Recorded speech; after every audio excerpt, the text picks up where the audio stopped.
Assalamualaikum warahmatullahi wabarakatuh. Perkenalkan, nama saya Ahmad Rafiki, NIM 204-105-01-0058. Di sini saya akan menanggapi video dari Bapak Dr. Abdul Wadud Nafis, LCMI, tentang konsep dasar ekonomi Islam. Sebelumnya kita harus tahu apa itu ilmu ekonomi. Ilmu ekonomi adalah sebuah cabang ilmu yang membahas dan mempelajari tentang perilaku manusia dan memenuhi kebutuhan dan memuaskan kebutuhannya. Selanjutnya, apa itu ekonomi Islam? Ekonomi Islam adalah sebuah cabang ilmu yang membahas dan mempelajari tentang perilaku manusia dalam memenuhi kebutuhannya untuk mencapai dalam berdasarkan pada prinsip-prinsip dan nilai-nilai Al-Quran, Sunnah, Ijma' dan Qiyas. Selanjutnya itu perbedaan antara ekonomi Islam, kapitalis, dan sosialis.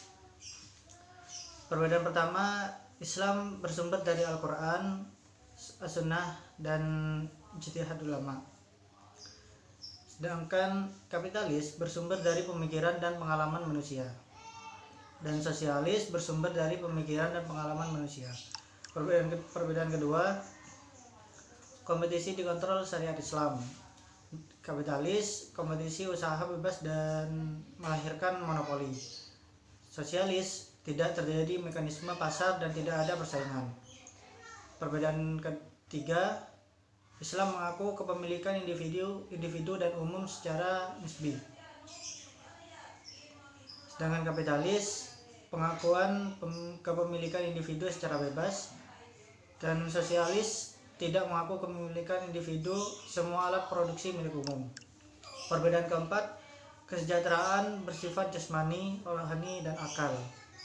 Sedangkan kapitalis, kesejahteraan bersifat jasmani belaka. Sosialis, kesejahteraan bersifat jasmani belaka. Perbedaan yang terakhir, mekanisme pasar bekerja untuk maslahat. Sedangkan kapitalis, mekanisme pasar dibiarkan berjalan sendiri.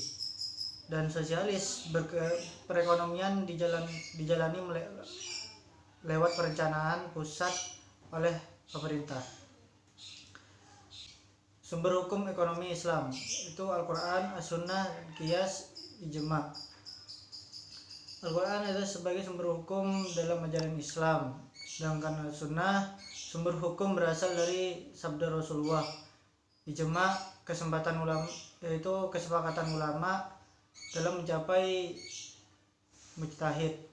Dan qiyas menyamakan sesuatu yang tidak ada dalilnya dan kepada masalah yang ada dalilnya. Selanjutnya yaitu dasar ekonomi Islam. Yang pertama, tauhid atau keesaan Allah. Yang kedua, siddiq dan amanah, kejujuran dan tanggung jawab. Yang ketiga, mengakui hak milik individu dan umum. Yang keempat, al-adalah atau keadilan.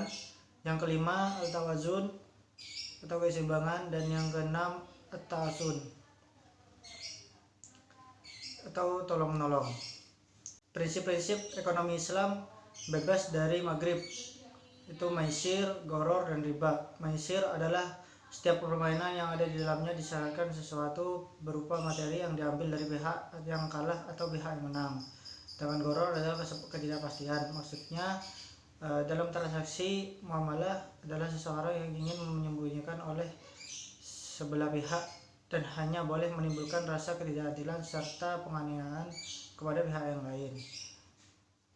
Dan riba adalah melebihkan harta dalam suatu transaksi tanpa mengganti atau ada imbalan. Dan yang terakhir yaitu karakteristik ekonomi Islam. Yang pertama, ekonomi Islam terikat dengan akidah, syariah, dan akhlak. Yang kedua, harta kepunyaan Allah dan manusia hanya sebagai khalifah. Yang ketiga, larangan maisir, goror, dan riba. Yang keempat, keadilan keseimbangan dalam melindungi kepentingan individu dan masyarakat. Dan yang kelima, kepentingan antara kerohanian dan kebendaan. keenam bimbingan konsumsi, yang 7 petunjuk investasi, dan 8 zakat. Mungkin cukup sekian tanggapan saya mengenai konsep dasar ekonomi Islam. Kurang lebihnya saya mohon maaf. Wassalamualaikum warahmatullahi wabarakatuh.